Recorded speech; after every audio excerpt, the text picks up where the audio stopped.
अगर आपकी डिलीवरी भी अक्टूबर और नवंबर में होने वाली है, बिकॉज़ मेरी डिलीवरी भी अक्टूबर में हुई थी। मेरी फर्स्ट बेबी गर्ल जो है वो बॉर्न हुई थी अक्टूबर में, तो मैं आपके साथ में शेयर करने वाली हूँ अपना रियल एक्सपीरियंस भी कि मैंने क्या फ़ेस किया था, कैसे सिम्पटम्स मुझे फ़ेस करने पड़े थे। तो ये सारी चीज़ें आप लोगों के साथ में मैं शेयर करूँगी।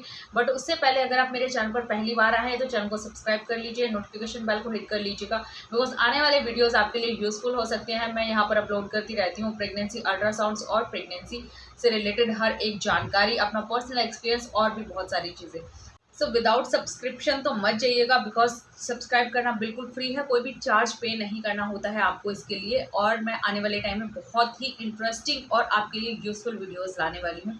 और भी एग्जाम्पल के तौर पर आपको मैं प्रेगनेंसी अल्ट्रासाउंड रिपोर्ट्स दिखाने वाली हूँ, जिसके आधार पर आप अपने बेबी की ग्रोथ देख सकते हैं वीक बाय वीक और मंथली। तो सब्सक्राइब ज़रूर कर लीजिएगा। चलिए अब बात करते हैं कि अगर अक्टूबर में डिलीवरी होने वाली है तो क्या क्या बॉडी चेंजेस आपके बॉडी में हों। सो मेरी डिलीवरी डेट थी 22 ऑफ अक्टूबर। 22 अक्टूबर को मेरी डिलीवरी डेट थी। सिजेरियन हुआ था मेरा, नॉर्मल डिलीवरी नहीं हुई थी। सिजेरियन इसलिए हुआ था क्योंकि मेरी जो बेबी थी वो ब्रीच पोजीशन में थी।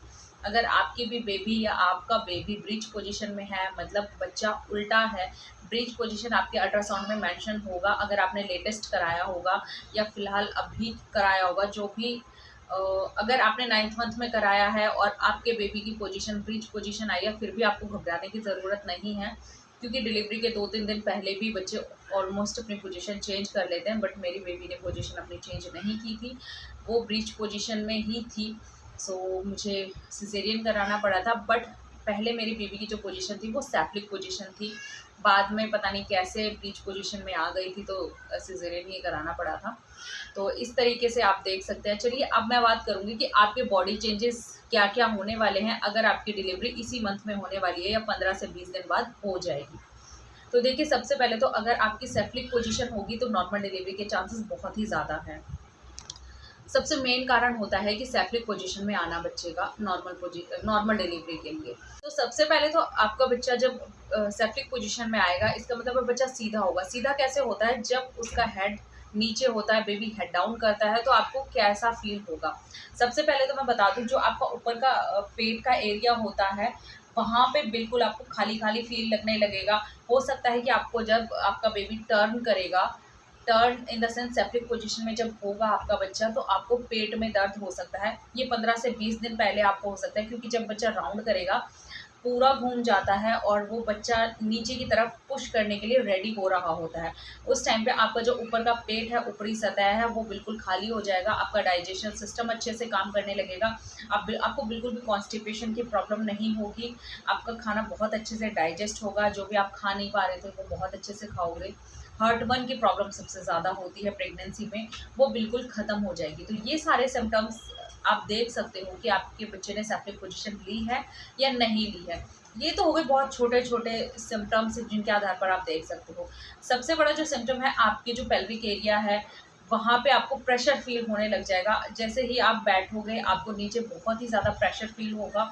आपको चुभन की तरीके से पेन भी हो सकता है आपके प्राइवेट एरिया में, बिकॉज़ आपका जो बेबी है वो नीचे हेड डाउन पोजीशन में आने की पूरी-पूरी कोशिश करता है और वो पर डे इस चीज़ को रिपीट करेगा, जिससे आपको नीचे बहुत ही ज़्यादा पेनफुल फ़ील हो सकता है, बहुत ज़्यादा प्रेशर फ़ील हो सकता है। तो ये सारे सिम्पटम्स हैं जिनके आधार पर आप देख सकते हो बच्चे ने सेफ्लिक पोजीशन ली है या नहीं ली है। तो अगर आपकी डिलीवरी अक्टूबर में होने वाली है या नवंबर में होने वाली है, नवंबर के स्टार्टिंग में होने वाली है, तो ये वेदर ना तो गर्मी का होता है ना सर्दी का होता है। इस वेदर में आपको अपना ध्यान रखने की सबसे ज़्यादा ज़रूरत होती है, बिकॉज़ ठंड लगने के चांसेस बहुत ज़्यादा बढ़ जाते हैं और ऊपर से गर्मी भी बहुत ज़्यादा लगती है। पता ही नहीं चलता मौसम कब चेंज हो गया। तो इस वेदर के अकॉर्डिंग आपको अपने हॉस्पिटल बैग को पैक करना है, बिकॉज़ हल्के से ठंड के कपड़े भी आपको रखने हैं। और आने वाले बेबी के लिए तो आपको मोस्टली फुल स्लीव्स के कपड़े ही ले जाने चाहिए, बिकॉज़ अगर गर्मी में भी बच्चा पैदा होता है तब भी उसको फुल स्लीव्स के कपड़े मोस्टली पहनाए जाते हैं। स्टार्टिंग के कुछ दिन तो पहनाए जाते हैं और उसके बाद आप धीरे-धीरे चेंज कर सकते हो। बट ये मौसम आगे आने वाली ठंड का है, तो इसलिए आप बिल्कुल भी चेंज नहीं करना। आपको उसको फुल स्लीव्स के बल्कि एक लेयर एक्स्ट्रा पहनाते जाना है। ये तो आपको बहुत अच्छे से पता ही होगा। बट मैं अपने एक्सपीरियंस की बात करूँ तो आपको हल्का-फुल्का कुछ भी ओढ़ने के लिए ज़रूर ले जाना चाहिए। हॉस्पिटल अगर आप लोग जा रहे हो तो तो ये सारी चीज़ों का आपको ध्यान रखना पड़ेगा अगर आपकी डिलीवरी अक्टूबर में होने वाली है तो। अब मैं बात करती हूँ हॉस्पिटल जाने के लिए कब तैयारी करनी है। ये तो मैंने बताया कि 15 दिन पहले आपको पेट में दर्द होगा, जिससे आपको पता चल जाएगा कि सेप्टिक पोजीशन में बेबी आने वाला है।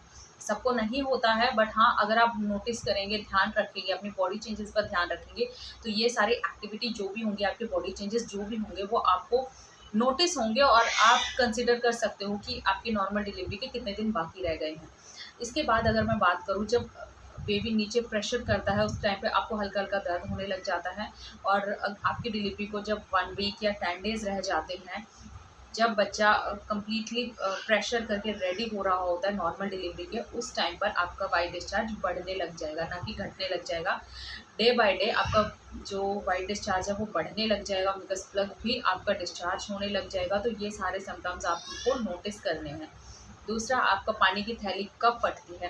पानी की थैली फटती है लगभग 1 दिन बाद या 2 दिन बाद, क्योंकि नॉर्मल डिलीवरी का प्रोसीजर जो होता है वो किसी-किसी का 1 दिन चलता है, किसी का 2 दिन भी चल सकता है, और किसी की 2-3 घंटे में भी डिलीवरी हो जाती है। तो ये आपको बहुत ज़्यादा नोटिसेबल थिंग्स हैं जो आपको नोटिस करनी है। म्यूकस प्लग आपको बहुत ज़्यादा देखना है कि कब डिस्चार्ज होगा। वाइट डिस्चार्ज की कंसिस्टेंसी देखनी है आपको, और अमाउंट देखना है कि कितना हो रहा है, किस अमाउंट में हो रहा है। तो ये सारी चीज़ें आपको ध्यान में रखनी है।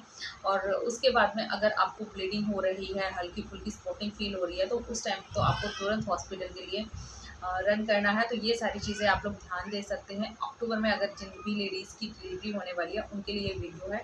सो होपफुली आप लोगों को इस वीडियो में थोड़ी भी यूज़फुल थिंग्स लगी होंगी, तो प्लीज़ चैनल को सब्सक्राइब कीजिएगा और नोटिफिकेशन बेल को हिट कर लीजिएगा। चलिए, मिलती हूँ नेक्स्ट वीडियो में इसी तरह की यूज़फुल सी वीडियो के साथ में। तब तक के लिए take care and thank you so much.